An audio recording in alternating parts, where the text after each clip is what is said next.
সরিষা ও সয়াবিন চাষের পাশাপাশি বিকল্প ফসল হিসাবে সূর্যমুখী চাষের দিকে ঝুঁকছেন বরিশালের কৃষক। তারা জানান, সূর্যমুখী ফুলের সৌন্দর্য যেমন মানুষের মন আকৃষ্ট করে, তেমনি তার বীজ থেকে উৎপন্ন তেলও অত্যন্ত লাভজনক। বিশেষ করে খাবার তেলের চাহিদা মেটানোর পাশাপাশি সূর্যমুখী চাষের মাধ্যমে চাষিরা সাফল্য পাচ্ছেন। সূর্যমুখী চাষে বদলে গেছে দৃশ্যপট। হলুদ ফুলের সমারোহে মৌমাছির কলরব কৃষকদের অন্যরকম প্রশান্তি দিচ্ছে। চাষকৃত ফুল দেখতে ভিড় করছেন দর্শনার্থীরা। কৃষক বলছেন, এবছর দাম বেশি পেলে আগামীতে এর আবাদ আরো বাড়বে।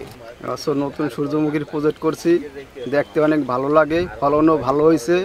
অন্য চাষিরা আমাদের কাছ থেকে পরামর্শ চাইতে আছে, আগামীতে তারাও করার জন্য উদ্যোগ নিতে আছে, আমরা তাদের পরামর্শ দিতে আছি।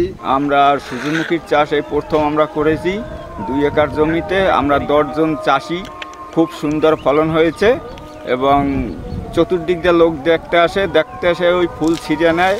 আমরা পাহারায় আছি, আতঙ্কতে আছি।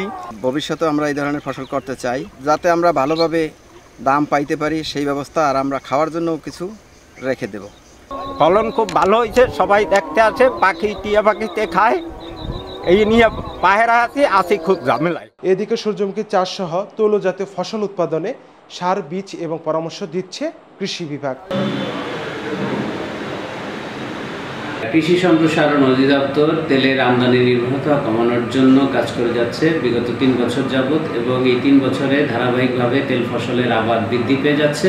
কৃষক পর্যায়ে, মাঠ পর্যায়ে উপসহকারী কৃষি কর্মকর্তারা নিয়মিত পরামর্শ প্রদান করছে এবং সেই সাথে তেল জাতীয় ফসলের প্রতি বছরই রবি মৌসুমে প্রণোদনা দেওয়া হয়ে থাকে। এবছর সূর্যমুখীতে প্রায় 1000 কৃষককে সূর্যমুখীর বীজ, সার সরবরাহ করা হয়েছে এবং আমাদের এবছর বরিশাল জেলায় সূর্যমুখীর আবাদ হয়েছে 297 হেক্টর, যা আশা করছি প্রতি বছর ধাপে ধাপে বৃদ্ধি পাচ্ছে বা পাবে, এবং কৃষক পর্যায়ে, মাঠ পর্যায়ে উপসহকারী যারা আছে তারা নিয়মিতভাবে পরামর্শ প্রদান করে যাচ্ছে। বরিশাল জেলায় এবছর সূর্যমুখী চাষে 1000 কৃষকের মাঝে প্রণোদনা দিয়েছে কৃষি সম্প্রসারণ অধিদপ্তর। জেলায় 297 হেক্টর জমিতে চাষাবাদ হয়েছে সূর্যমুখী। নাফিউল ইহসান, দৃষ্টি 24।